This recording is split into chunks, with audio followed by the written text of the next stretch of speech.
everyone. Hi, everyone. Hi. Oh, and hey to all our viewers and listeners right now. I want to welcome you all to the show. We're going to be talking about some really important things, especially for the holiday season, about scaling your company, but also about leadership and about dealing with the real human aspects of getting through challenges and that kind of thing.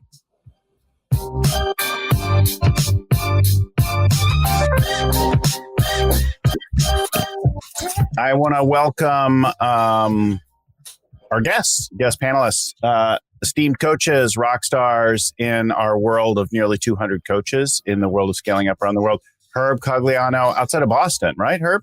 Yeah, thank you, Bill. Such a pleasure to be here, especially this time of year with the holidays, and hopefully scaling up the holidays with all of you today with a great conversation. And thank you. And Roberto in Vancouver? Yes, Vancouver, Canada. And today is a sunny day, so kind of enjoying, but thank you for having us here today. Sunny also here where I am in San Francisco right now. Lovely. Herb and some of the others dealing with some snow. We have our first nor'easter today, and I think we're scheduled for a foot of snow. So anybody wants to go skiing, come right on by. Except it's flat. For me, it doesn't matter. In Israel, you barely see snow just in one place. So it's good. I will come anyway. So I need to find the right flight, and I'm there. I've skied a couple days at Mount Hermon. Okay, lucky you. Yeah. It wasn't a big place. Yeah. Anita, welcome to the show. Thanks, Bill. Great to be here and see some familiar faces. It is also freezing here in Michigan. However, we'll also be skiing soon, and we have a couple of hills. So we'll be taking advantage of that. Yeah. Do you go to the Upper Peninsula there and you get that far away, or do you stay closer? Listen, if we're going to go that far, we'll jump on a plane usually. But who knows this year? We're right around Thanksgiving. We're just giving thanks for whatever comes and however we can do it. Things are different this year. Mm-hmm. We'll roll with it. All right. We actually have a stay-at-home order that starts tomorrow as I'm speaking now. By the time this comes on iTunes for the audio listeners, it'll be already well in place. But through the New Year holiday, it continues. Stay at home. Liat, welcome to the show. Thank you. Thank you for having me. I'm very, very pleased to be here. And snow is not one of the strongest things in Israel. It's not sun is our strength. It's not the case this day and the next after. We have some rain. It's good. It's morning where I am here. I'll put that outside. You can see outside my office windows there. The sun is kind of beginning to come up, but evening where you are. So our time zones are pretty great. Right. Yeah. Great. We scale up all over the world with all kinds of companies. Hello, everyone, and welcome again to the Scaling Up Business Podcast. We bring a couple shows to you every week on everything to do with the world of scaling up and the leadership required to get there. The 4 decisions.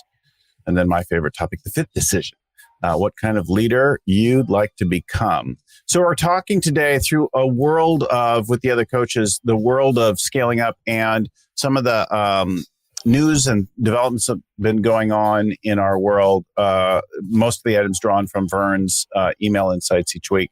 And just giving you some additional insight with coaches who have tremendous experience working with dozens and dozens of companies continually. And I love these conversations every month where we get to go a deeper dive and just grapple with a range of topics.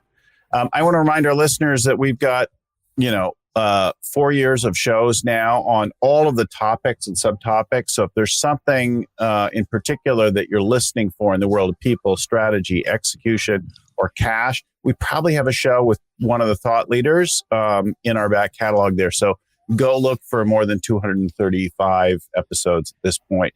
Scalingcoach.com, iTunes, YouTube, wherever you get your stuff, we put it out pretty much everywhere.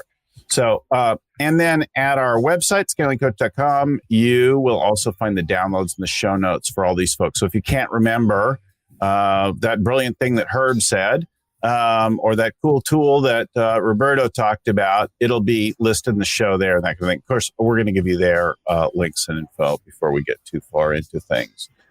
So I don't know about you guys, but I am slammed right now, right? Annual planning season, which always includes some extra days for all of our regular clients. Plus, we've got things like a summit coming up. We'll talk more about that in a little bit this next week from the live stream video session. And we have over 500 registered for that event now.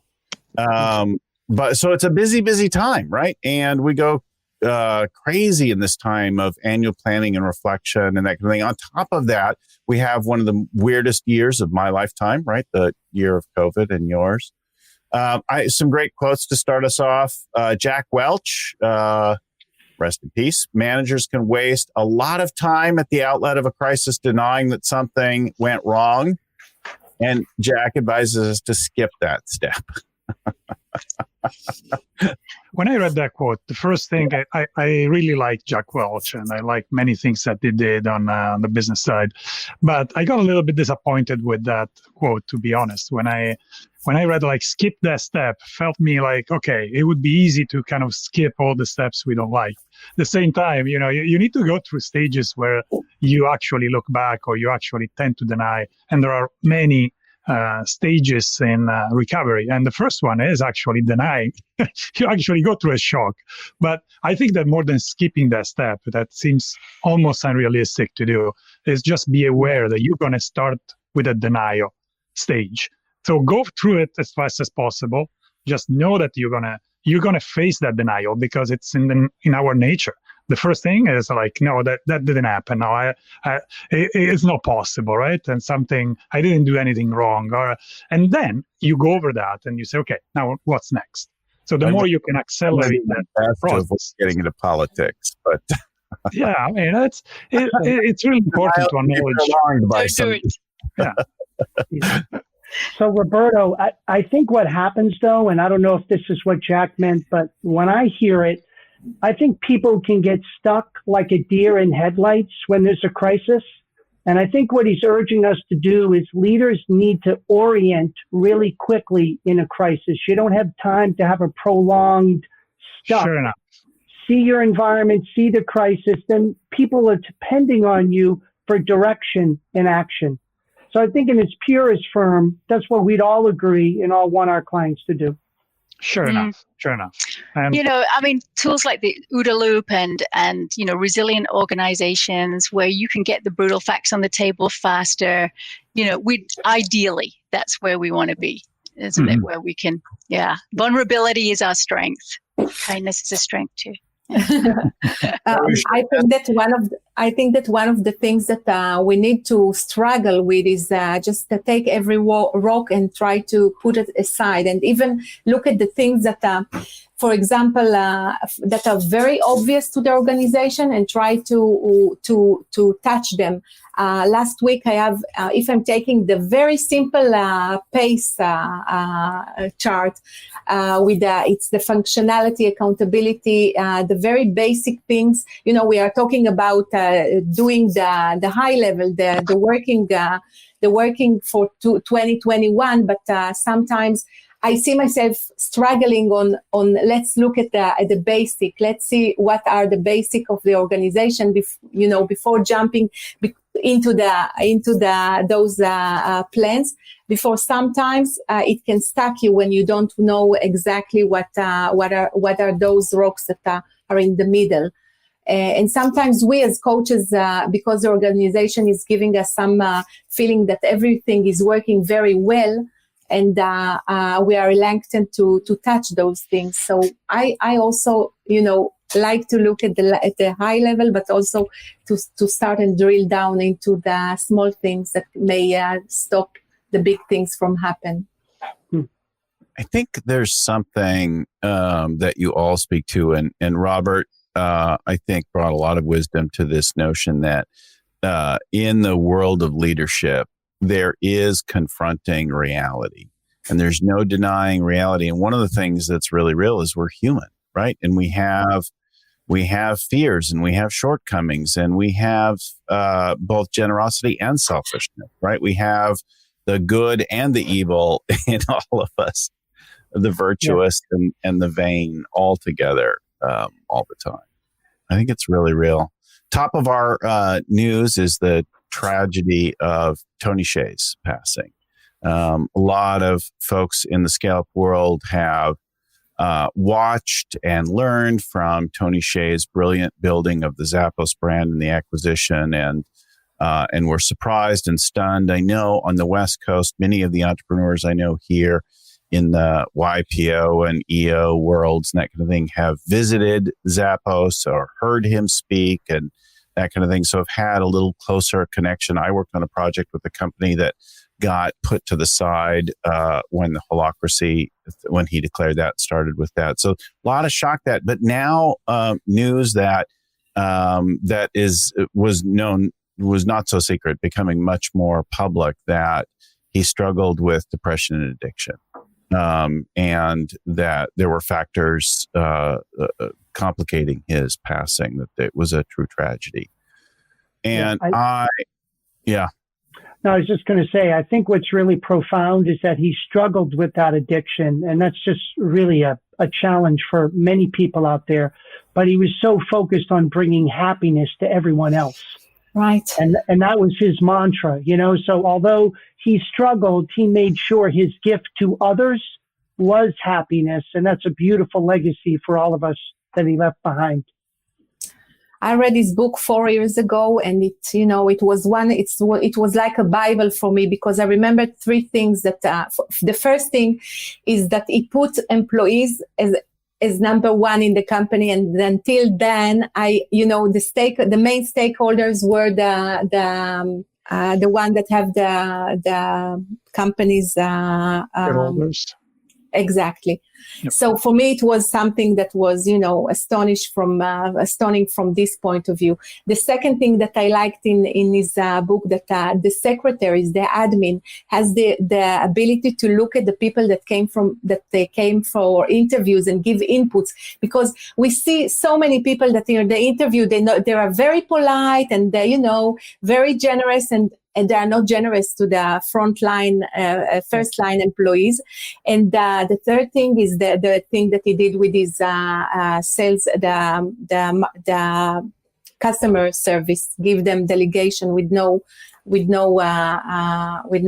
limitation. It's really amazing. The thing that I notice again and again with so many of our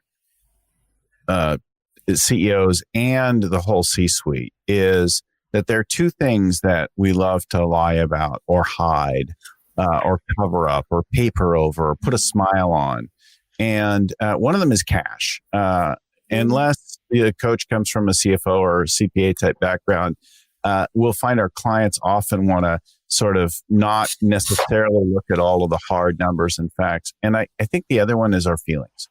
And when we're struggling with depression, exhaustion, overwhelm, I don't know that that's always discussed. I have had numerous episodes in our client companies of people kind of having some kind of a meltdown within the business. And I had one COO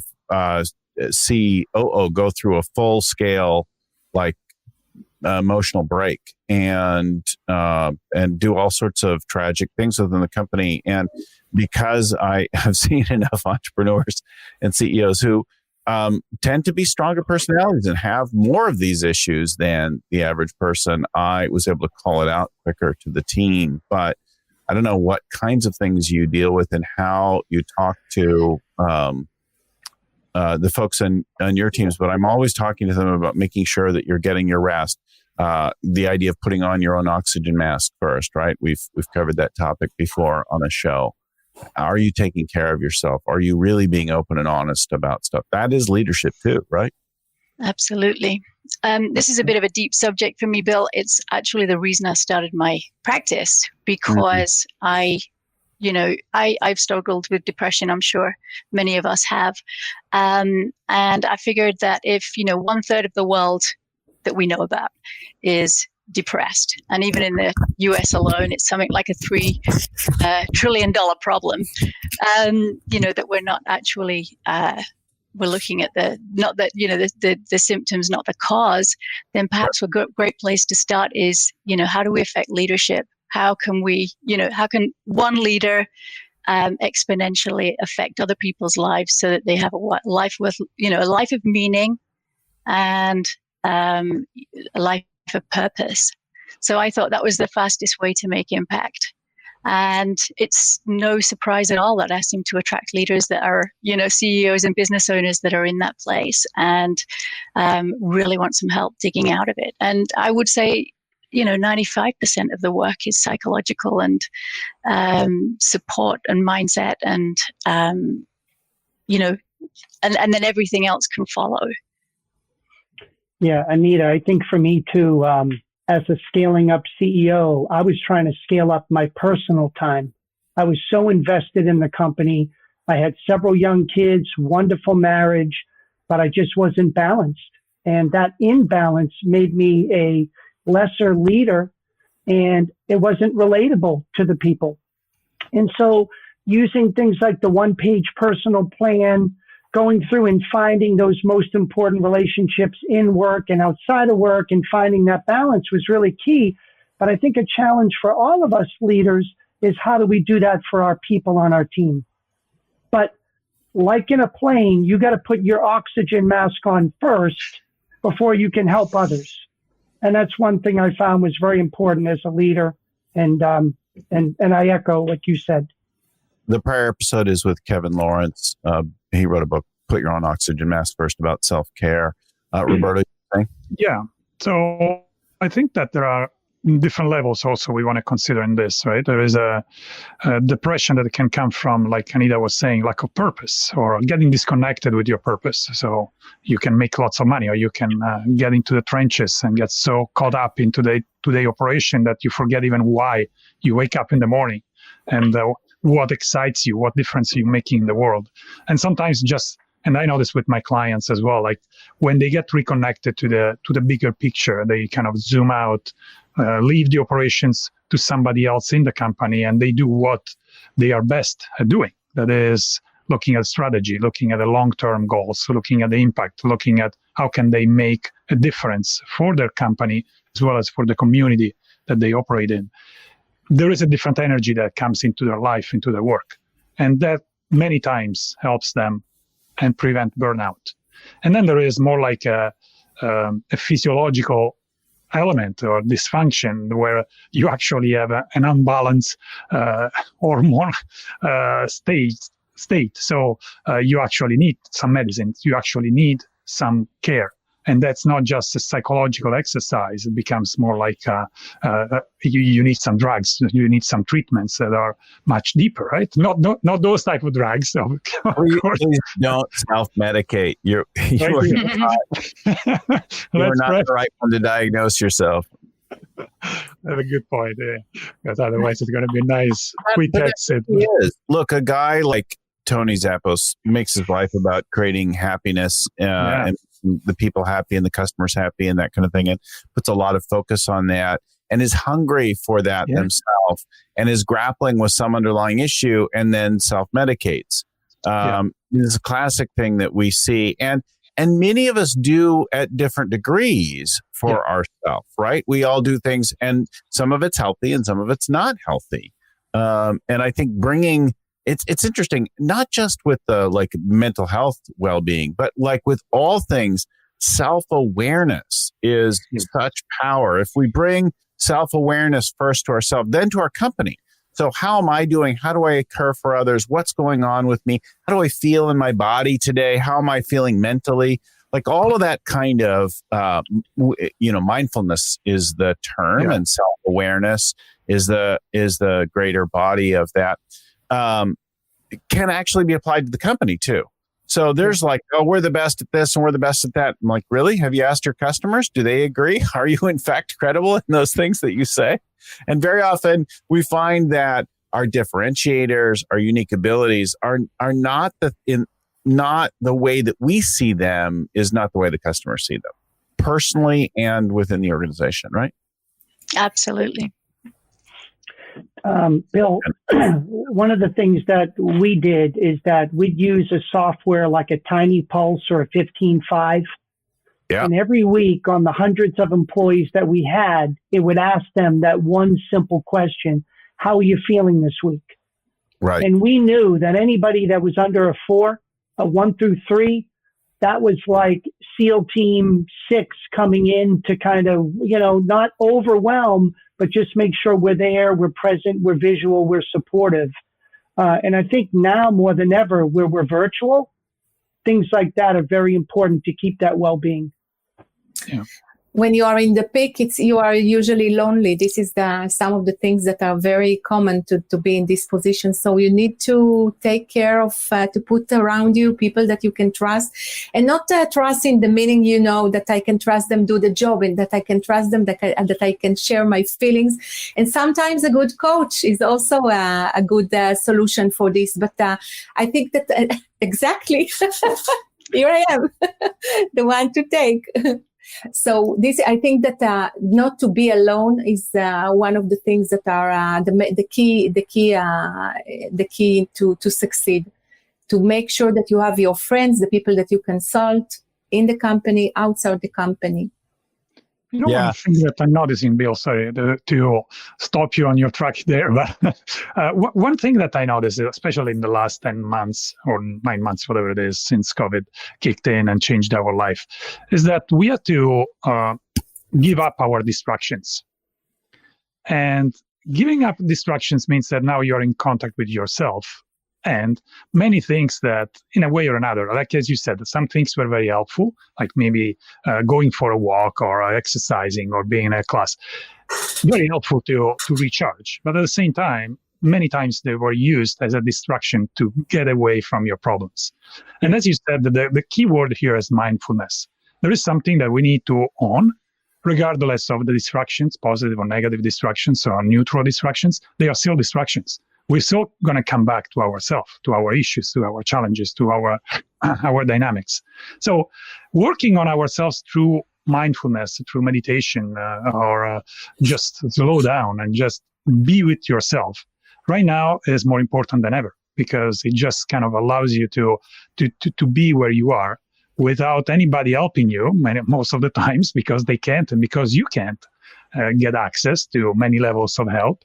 And be okay with your thoughts, like meditating. It's a great way to get there. Doesn't have to be esoteric or anything like that. It's just sit with your thoughts, look at follow your breath, and just go with that for 10 minutes a day, 15 minutes a day.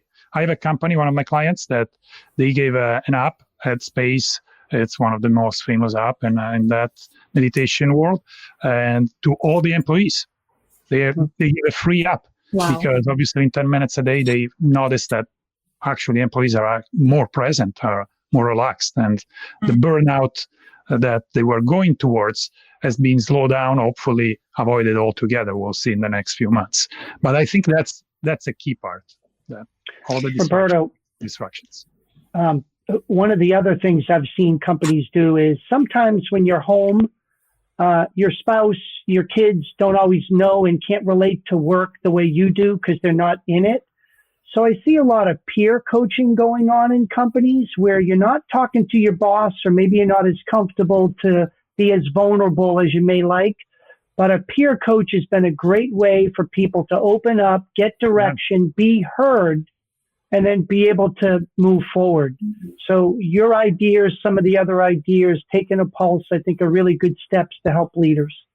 Yeah, I think a couple of things that came up for me with the Tony story. And first of all, how amazing it is that almost every one of us who'd had any contact or read the book or felt as though they knew him personally, like he was able to really connect with so many of us on so many levels.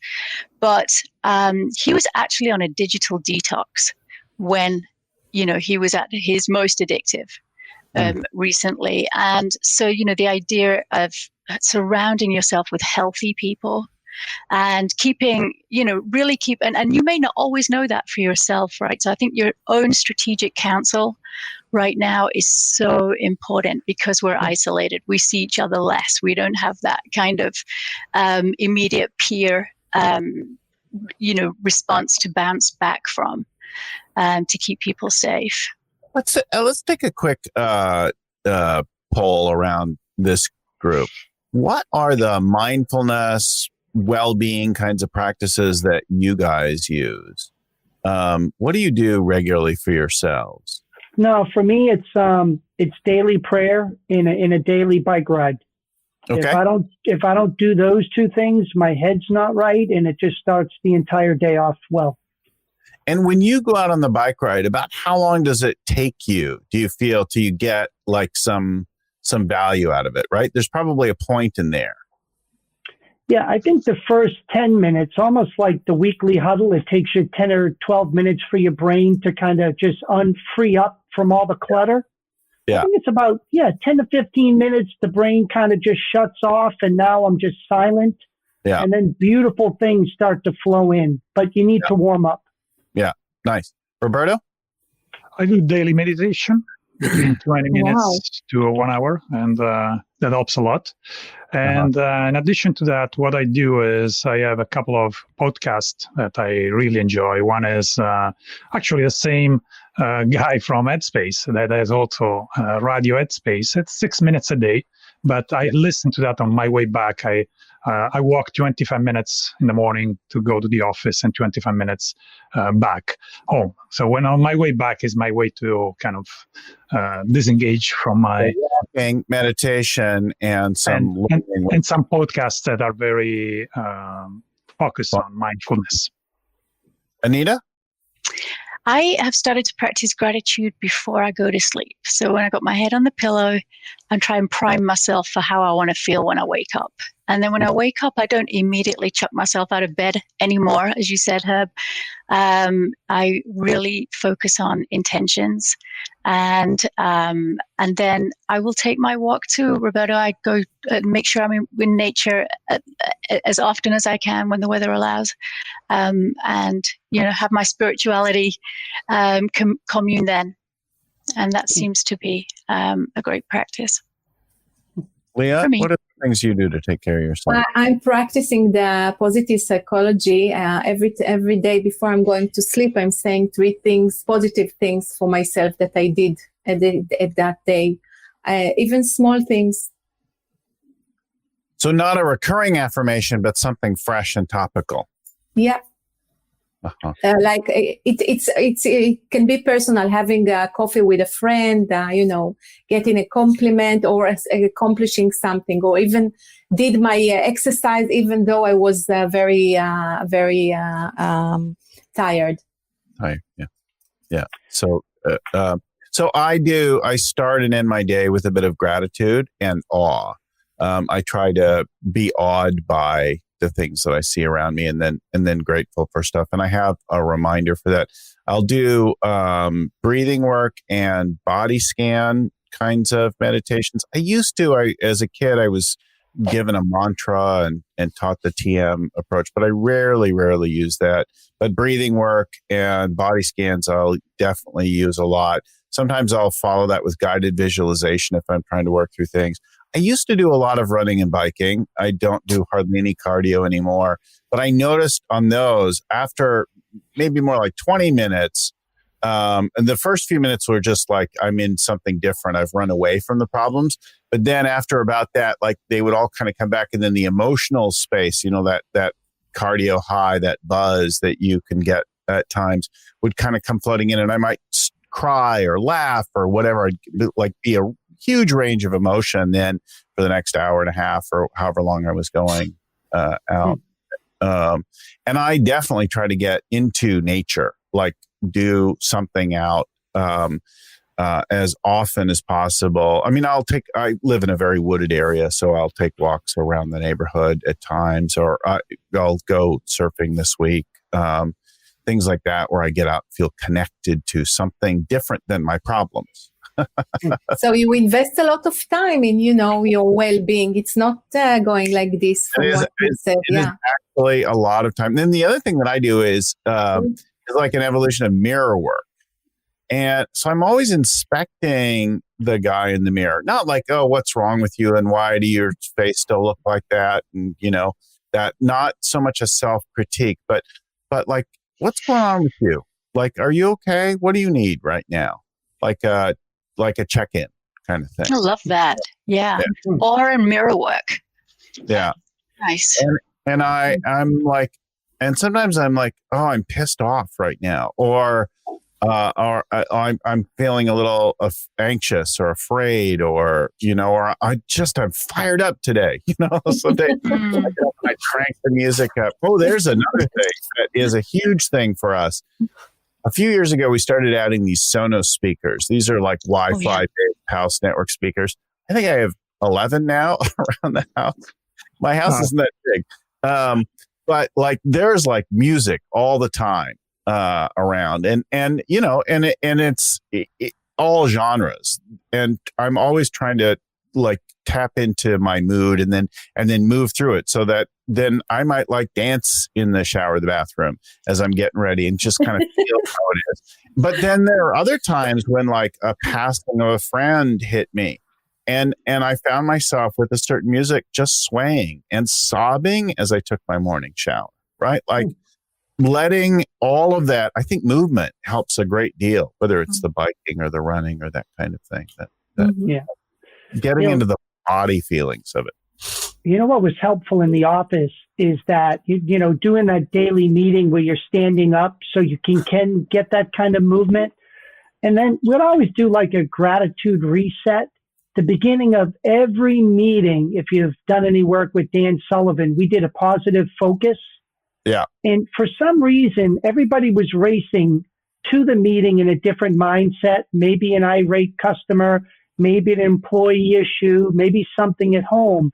And just doing that 3-minute reset of gratitude, one thing as we go around the table, it takes no more than a minute, just sets the stage for a really productive, energized conversation. And we can all do that with our family. I did it when I got home from work before we ate dinner. All right, troop, give me one great thing as you're looking at, tonight. Call your they family. They thought I was a nut. They thought I was a nut, but all these principles apply. And so I, bring those into the company too, because mindness and wellness is important. Nice. So I think we've covered this one a lot. There's not only value in your well-being, but also in dealing with and scaling your company if you'll actually get real about where you are. I like to tell people that if you wanted to go from San Francisco to Los Angeles and you put those things in some kind of navigation device, but you were in fact in Sacramento, you'd end up in the water, right? Or in the mountains or somewhere else, right? So if you don't know the starting point, like how you are in the world, then you're going to end up doing some weird stuff. And it's really hard to see ourselves, which is why I think a coach is so valuable. As a coach, I know that I'm really, really valuable to people, not to be too boastful, but I know that I'm valuable not because I'm so brilliant, and I do think I'm smart, but because I bring a fresh perspective. I'm not living in your world. I'm not dealing with your problems. I'm not 20 years in your industry, probably. And I think a coach, any of us with a little bit of background and experience and that kind of thing, and we all bring a different range of CEO and related type experiences and deep skill in the scaling up tools. But we can see the world from outside your thing and help you get through it because we're not in the business the way that you are. So if you need a coach, we've got about 200 of us all over the world, right here. Tel Aviv, Detroit, Boston, Canada, Western Canada. So all over. And I'm working with 2 coaches now in India, and I think we have 3 there now. So we've got coaches literally all over the world. If you'd like help to find one, you can contact any of these folks here. I'll put up their info again at the end of the show, but they'd all love to talk to you if their style feels right to you and they're in your neighborhood or your time zone or whatever works for you. But with over 200, if we can help match you with someone, we're happy to do that. Drop us a note to info@scalingcoach.com. We're glad to help you find the right coach for your particular challenge, goals, and the style or the vibe of coach that you need. Moving on, next thing, Elon Musk. Elon Musk doesn't seem like always the nicest guy in the world, kind of obnoxious in many cases, but definitely someone to pay attention to. Definitely someone who's doing something different, right? Elon's quote in Verge Insights: "Some people don't like change, but you need to embrace change if the alternative is disaster."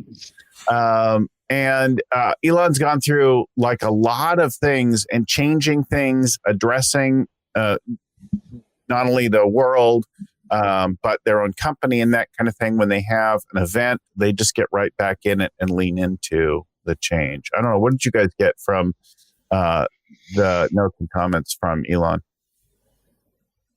When you feel, I'm not going to the disaster part. I'm before. Once you feel very comfortable in your position and in the stage that you are, it means that you need to do the change. Something.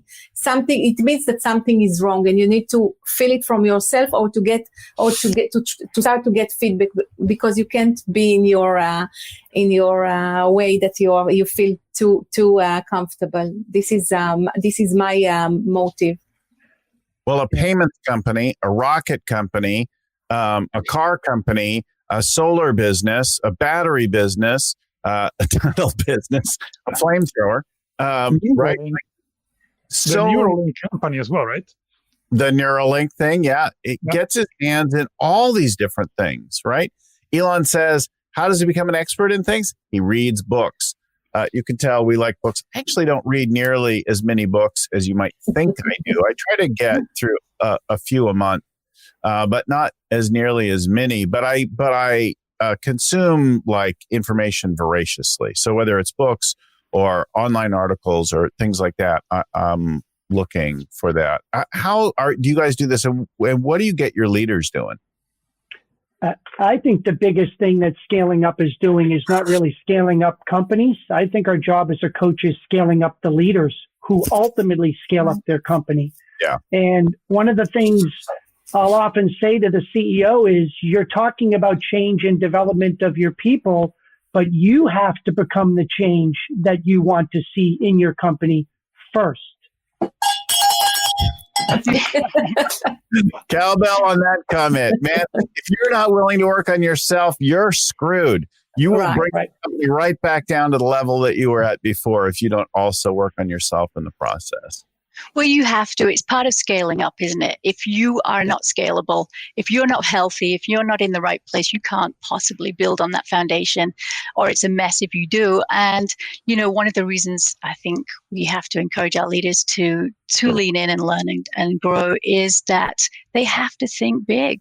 And, back to Elon, did anybody, all of our visionaries that we quote constantly, they think huge and the ability to project themselves into the future, believe it's possible, and then that future back thinking. I would say, the voracious appetite for learning and the future back thinking is something that all of those visionaries have in common. And we, encourage our leaders to learn from them too.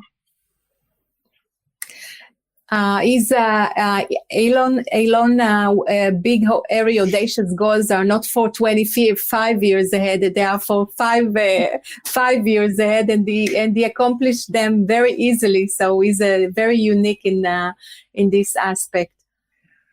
Well, the other thing I love about Elon too is a perfect textbook example of an X factor, right? How you solve an X factor. So thinking big, how do you solve some of the world's biggest problems? And he wakes up terrified that, we're not going to have a planet tomorrow. So therefore we better move to Mars. So he's, driven by that fear. And how do you solve that problem, and working backwards, and, it becomes possible for a non-auto person or a non-aeronautical person to accomplish these things, because they're solving problems, not thinking, where am I today versus who's in the market. It's how am I going to develop a battery that goes from 5 hours to 500 miles.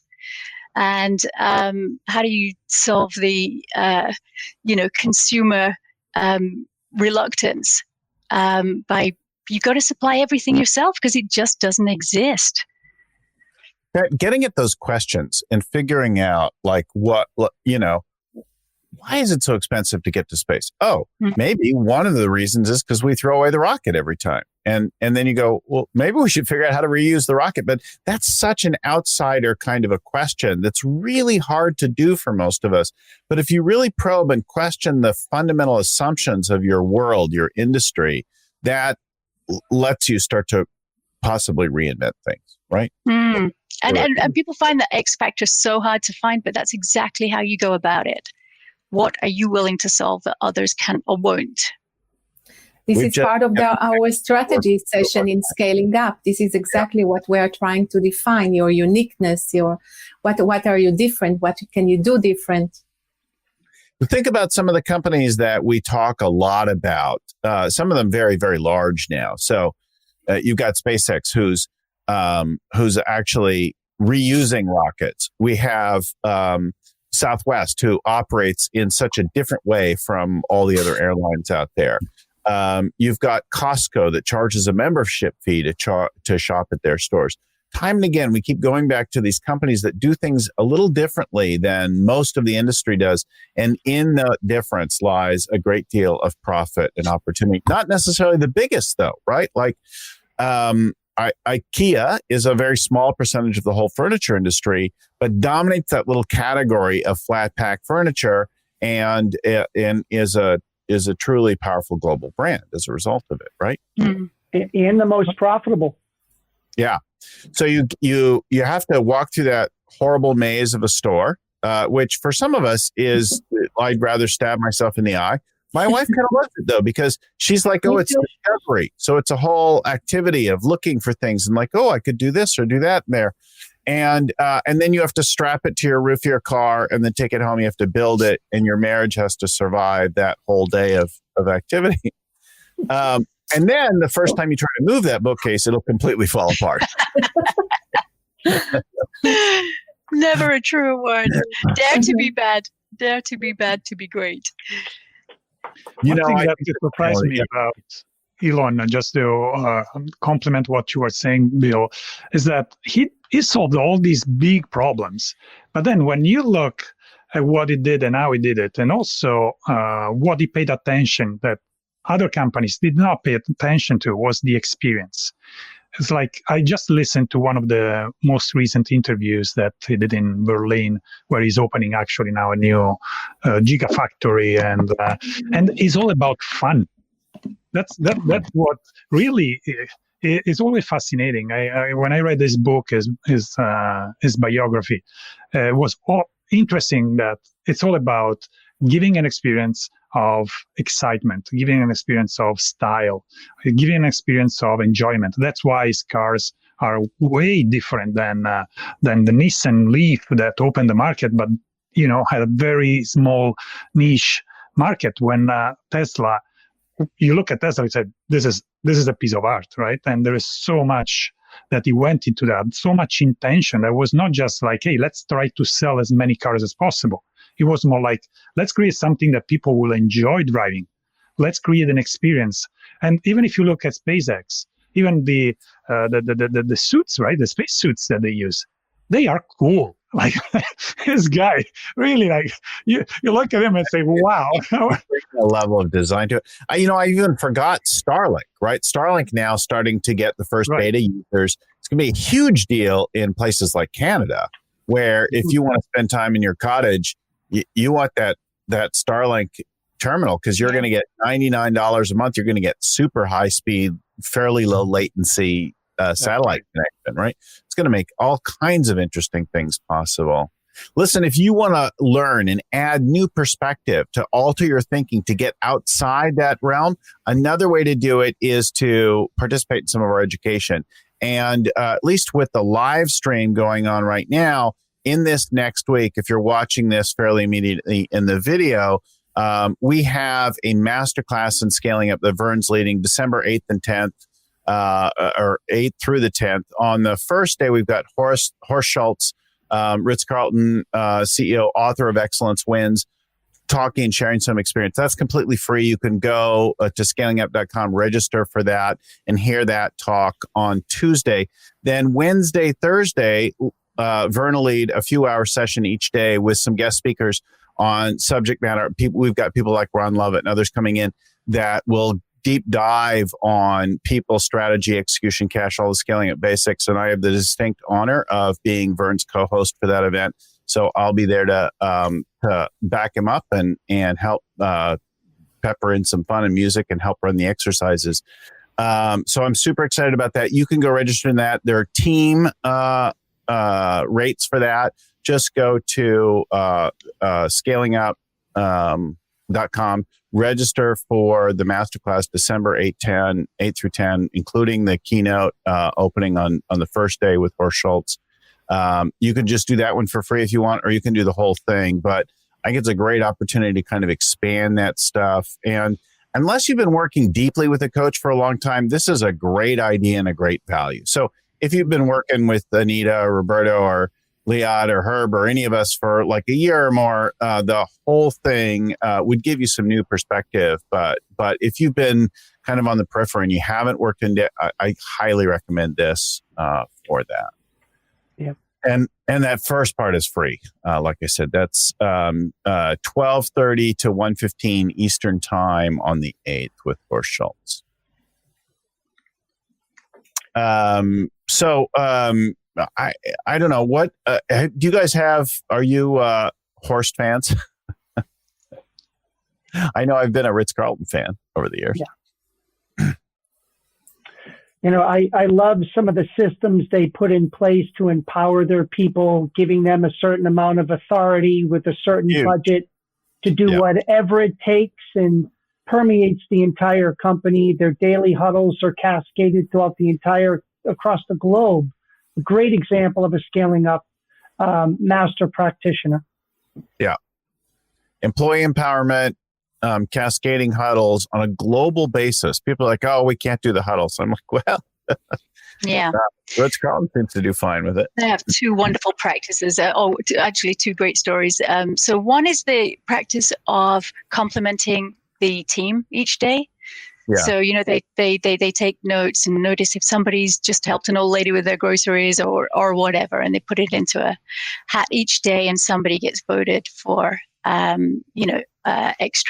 extra service, which is just a beautiful practice, I think. And so somebody goes home each day feeling great, and everyone else hopes that they can be that guy tomorrow. Love it. Yeah. The other thing they take very seriously is this idea of the orientation, the onboarding, the welcome, right? Making that a really powerful experience. So the beginning of the company really starts on a good foot. I know that I've done that well, and at other times I've done that in a really mediocre fashion in different companies. Yeah. Bill, we saw our company, a lot of orientations are HR, your immediate boss, your immediate team. But they've had some creative things. They say to socialize to the employee to as much of the entire company up front. And they do these really creative scavenger hunts company-wide. Oh, and you need to go to different departments. Did that.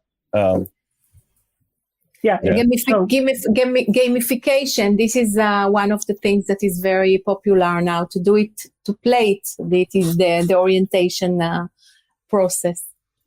And I find it's a great fueling, energizing for the current employees because they see new blood, new personalities, new energy coming into the company. It actually works both ways.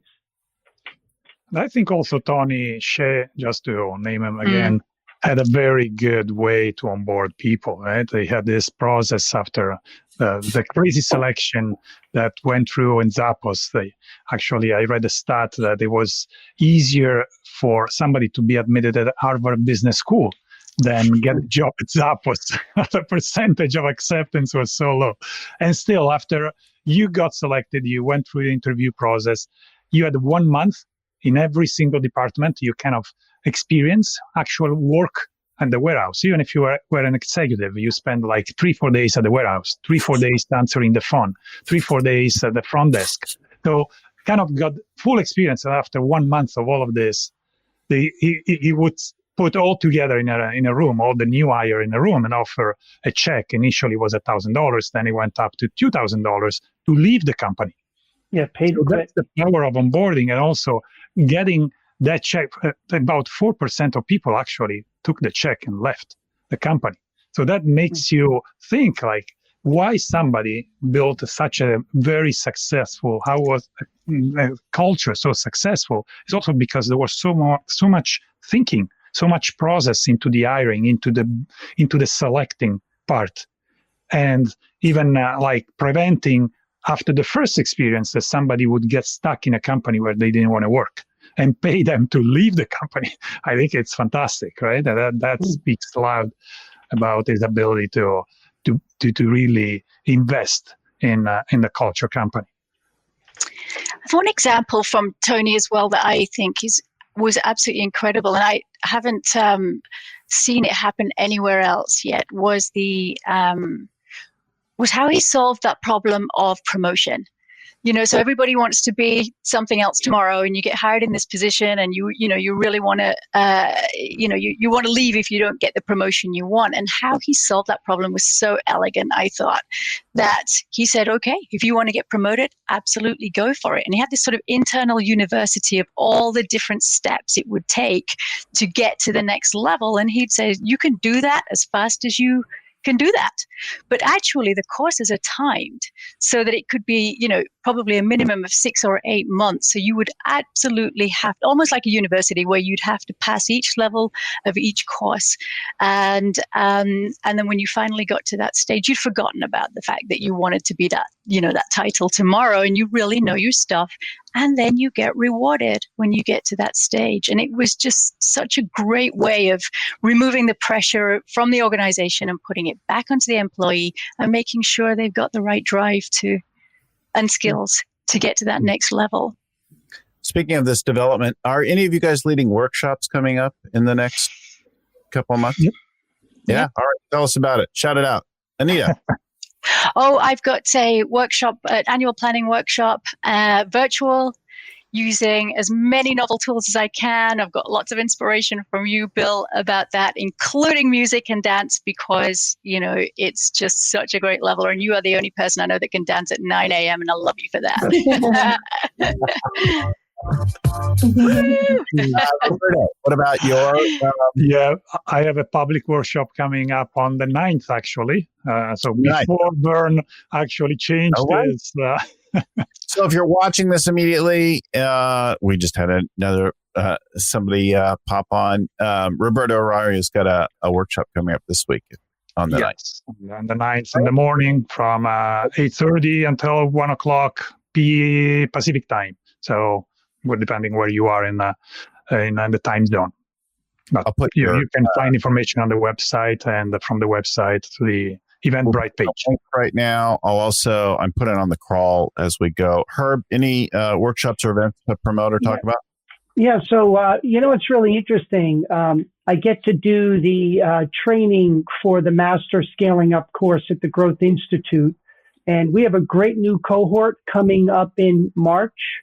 Yes. We normally have almost 300 people from around the world that take advantage of that program. So absolutely check out Vern next week. And in addition to next week, come back in March and bring your whole team with you. Awesome. And Liat? I'm in the stage that scaling up. I'm the first scaling up coach in Israel. So I'm in the stage of doing a lot of marketing activities. And on Monday, I have a presentation to one of the VCs, local VCs, to present them the scaling up method. And this is my priority for the few weeks, to start and do those sales and marketing calls, because, I'm only one and I'm a boutique. And I want to pick up my good partners that would like to commit and scale. So this is my focus right now. Shout out to our listeners here and in Israel. Israel is really well known for startups, and we really want to develop more scale up. So I'm very excited that you're there. Some of our listeners and my friends know that I lived in Israel for a time. I went to a technical school in Israel, and and I have a lot of love for it. My Hebrew is not so good today, but I still understand a lot. But anyway, in the beginning stages of this, doing a little private workshop, even if it's a half day or something like that, get in touch with Liat.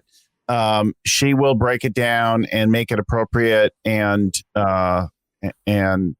deliver to you in Hebrew. Right? Exactly. Which makes everything easier to get it localized in that way. So it's really great.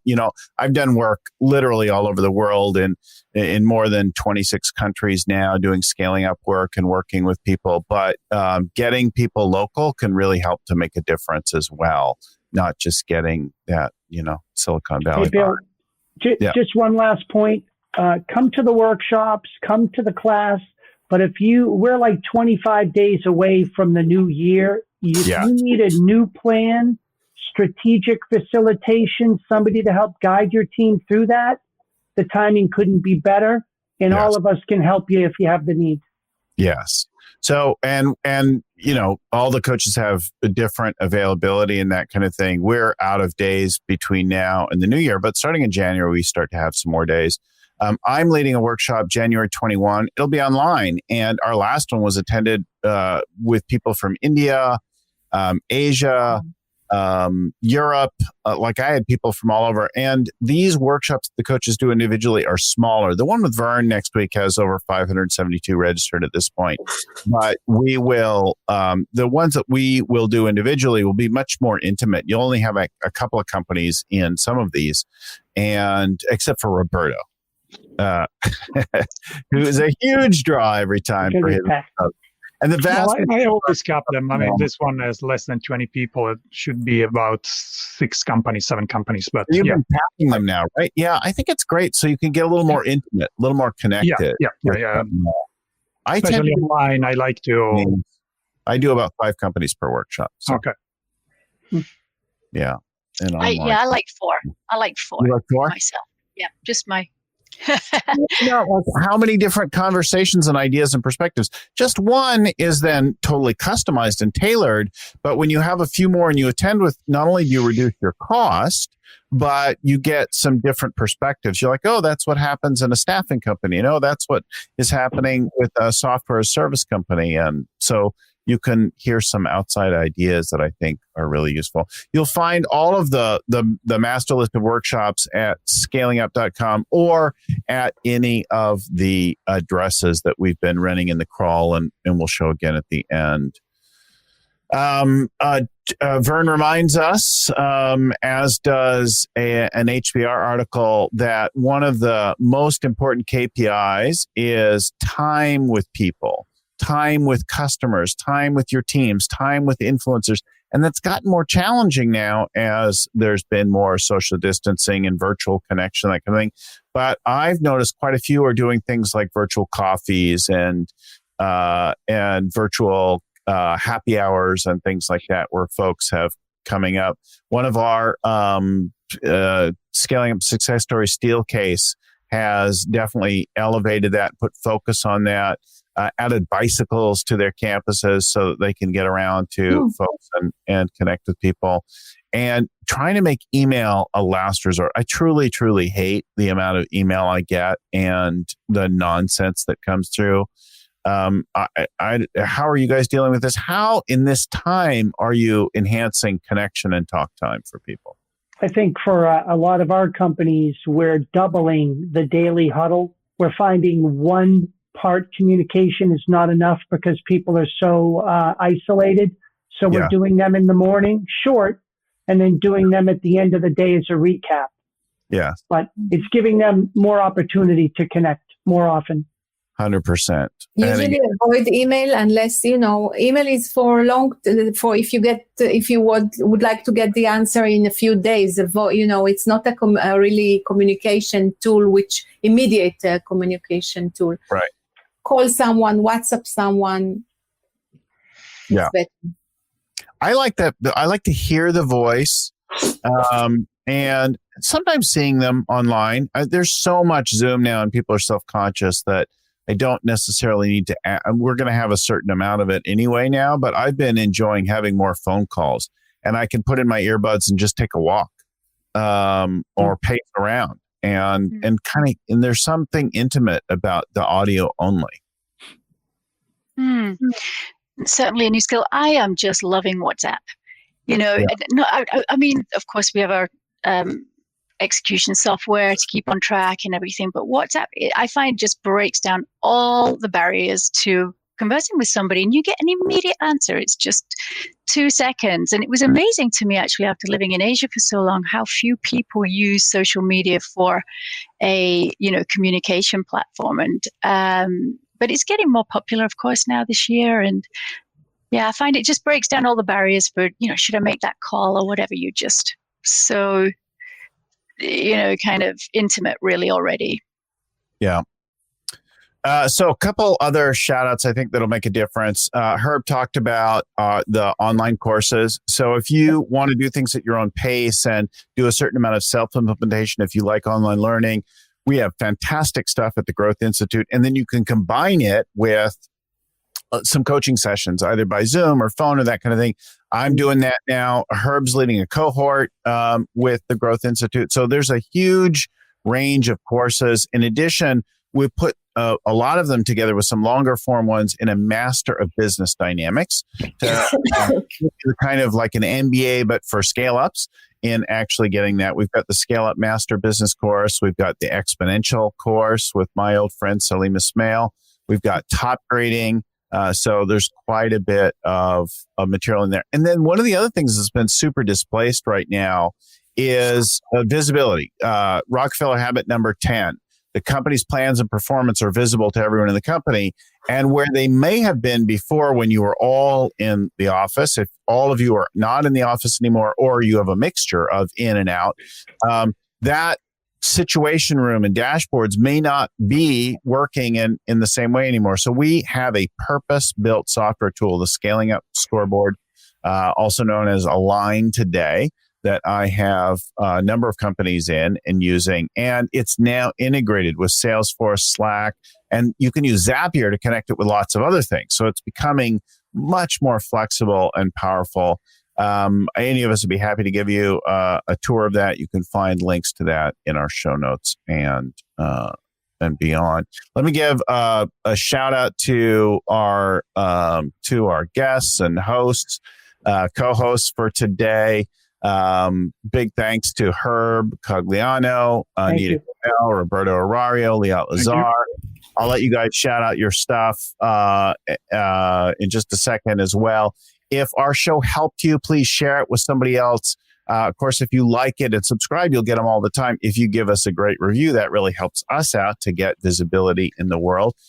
If you'd like to comment or question on anything, send an email to info@scalingcoach.com. Of course, as I said before, all the back catalog of shows is at scalingcoach.com. Coaches, final stuff from you? Herb? I was just going to say, pay it forward. I think we've all got taller standing on the shoulders of others, and we've been very blessed with this community of scaling up and the coaches and all the CEOs and their teams, and everyone stay healthy. Thank you. Roberto. Yeah, my first thing would be stay centered. Just keep safe, keep yourself safe, and stay centered, and then help others to do the same. And that's what we're doing in our community as well. So I'm pretty sure that if you need any help, just reach out. We are, for the first time, happy to help you with no cost whatsoever. So it's always good to hear different perspectives and different help. Pretty much all of us will talk to you. Yeah, absolutely. And help you, even if we aren't your coach ongoingly, we'll get you started thinking about something. Liat. As a fresh joinee, I'm very happy to be part of it and very happy to launch Scaling Up in Israel. Looking forward. Thank you. Welcome to you, to all the scale ups in Israel and around the country. Tel Aviv and around the country. Anita. I think after everything that's happened this week, it's really about being healthy, having the right people around you, take as much external help as you can get and give as much as you can get, and be kind. Awesome. Hey, I want to give special thanks to Vern Harnish, author and creator of the Scaling Up Framework and the original Rockefeller Habits. Our show is produced by Lucy Summers. The audio is edited each week by Albert Burge at Podfly Productions, and our show notes are written up by Ein Kadina and proofread by Tim McGowan. Thanks, everyone, for joining us, and keep scaling up. We'll talk to you again as a panel next month and with one of our guests next week. Thank you, everybody. Thank you, Bill.